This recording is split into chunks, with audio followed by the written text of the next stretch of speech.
Здравейте и добре дошли в Кариерна академия. Вие сте с рубриката Нашите партньори. Днес на гости при нас е Петър Чернаев от Seasoft. Здравейте и добре дошли. Може ли да се представите накратко? Здравейте, казвам се Петър и съм служител на Seasoft от 6 месеца като софтуерен разработчик. Също така съм и студент в Икономически университет Варна, втори курс специалност мобилни веб технологии. Как започна текущата си работа и какъв е твоя професионален опит?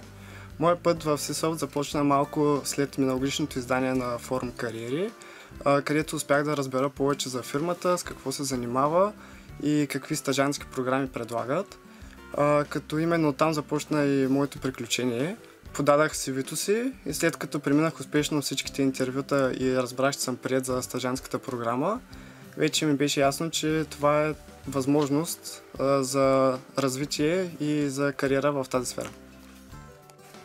Разкажете ни за стажа си като дев. Стажантската програма е интензивна с продължителност от 6 седмици, като тя е основно практически насочена и всеки от стажантите разработва собствен проект.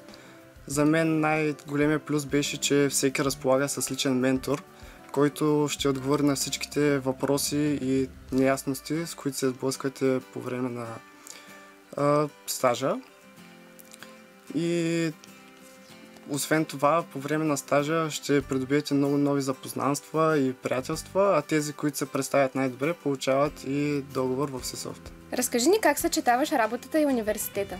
Фирмата подкрепя желанието на служителите си да се развиват и да разширяват познанията си, като дава възможност работата да бъде съчетана с образование в университет.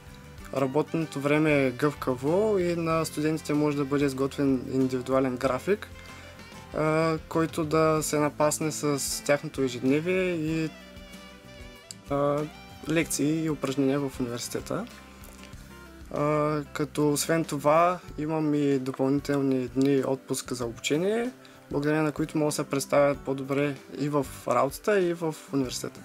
По какви задачи работите в момента? Имам удоволствието да работя по много разнообразни проекти и задачи в банковата сфера, като пример за това са новото интернет банкиране за Пощенска банка и OneDesk, което е веб-базирано приложение, което е създадено за да улеснява работата на служителите в клоновете на банката.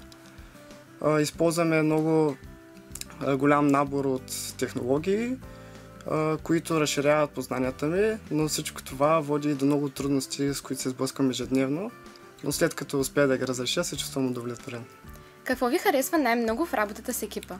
Това, което ми харесва най-много е, че сме сплотени и че можем да разчитаме един на друг.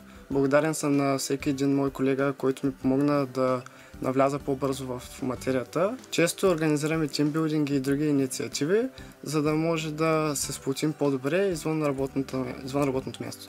Благодарим ви, че бяхте наш гост. За нас беше удоволствие. И за мен беше удоволствие. Благодаря. Може да се абонирате за нашия YouTube канал Кариерна академия, където да следите всички предстоящи интервюта, свързани с бизнеса.